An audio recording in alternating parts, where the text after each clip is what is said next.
Noh, ütleme, et sa oled jõle kõva poiss, jõle kõva vaimne poiss ja usud Jumalat ja keegi tuleb, ütleb, andu Jumalale. No sa nagu jaa, selge, ma andun Jumalale ja kõik kuulub Jumalale, kõik on Jumal, mina olen tema osake, ma olengi loodud Jumalaga olla armastuslikus suhtes, eks ju, kõikide elusolenditega. Aga nagu argipäevas, et kuidas see siis, okei, praegu on see emotsioon, aga kuidas see siis nagu väljendub? Et Krishna ka seal Bhagavad Gita's lõpus see sarva dharma parityaja mammekam saranam vraja hantam sarva bhavabhyo mokshashami mahashuchaha. Et lihtsalt ära karda, andu minule, küll ma vabastan sind kõikidest tegude järelmõjudest, eks ju, mis sa õieti valesti teinud, eks ju. Et hülga kõik protsessid lihtsalt andu minule. Kõlab ilusti nagu, et selles mõttes. Ja mõnes mõttes materiaalses maailmas on ka ju ja vaimses elus, eks ju, sa võid igast nippe teha vaimses elus ka, ütleme, et seal esoteerika, müstika, energiat, shaktid, siddhid, müstilised võimed, jõle kihvt värk, eks ju, see on müstiline jumal.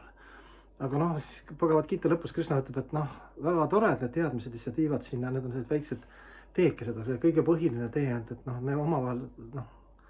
et armastuseks toimida ja mina nagunii, mul ei ole kadedust, ma olen nagunii kõigile kuulun, eks ju, kuna ma olen kõik loonud ja kõik on minu lapsed kristlikus keeles.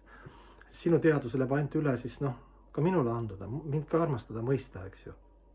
Nii palju, kui see on võimalik läbi armastuse, ehk siis see tähendabki, et sa annad kõik, mis sul on, mis pole sinule kunagi kuuludki. Et tavalises materiaalses maailmas on ka nii, et sa võid ka mulle nagu rääkida, ütleme, sa oled mulle sõber ja me teeme igast pullised seiklused, räägid mulle asju, jälle kihvt sõber oled nagu. Aga tegelikult, või mehe naise vahel ka võib võtta, tegelikult ma näen, mis emotsioon on, kas sa kuidas sa tegelikult minust huvitatud oled, kas sa kasutad mind ära või lihtsalt oma meeleliseks naudinguks, have fun koos, või sa oled tõesti hingega ka nagu mu sõber, eks, et kui mul läheb hästi ja sulle läheb halvasti, siis sul tunned head meelt näiteks, kui mul läheb isegi paremini kui sinul või sa oled palju sa oled valmis oma aega, energiat, vahest minu jamadele kulutama, vaid seal tuleb välja see nagu armastus, eks, armastusemotsioon. Ja mina võib-olla pean sind nii sõbraks, et oled selline sõber nagu oled, erinevad sõbrad on seal, töösõbrad ja hobisõbrad aga tõeline sõber, tõeline sügav armastuslik suhe mehe naise vahel on ikkagi see, et see omakuse püüdmatuse aspekt, eks, et palju sa oled valmis teisele inimesele siis ennast nagu andma. Nii ajas, kui energias, kui mõttes, kui lõppkokkuvõttes armastuses. Et see mängib rolli ja see on elu nii materiaalses maailmas kvaliteediproov ja samamoodi ka Jumalale, et see tähendab andumist.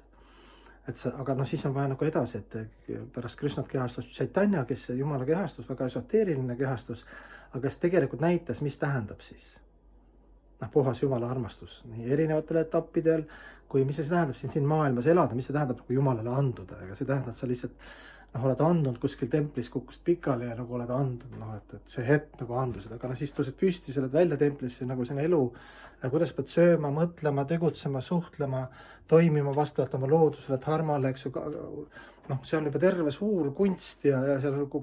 Goswamid siis meie liinis siis räägivad väga täpselt lahti, et mis tüübile ja mis tasemele ja kuidas ja missugused on sammud ja et kuidas sellesse andumusse jõuda, et see on tegelikult pikk protsess, kuigi lõppkokkuvõttes öeldakse, on meile loomulik protsess, et me jõuame sinna, kes me algselt tegelikult oleme, sest me oleme seda eksinud ära.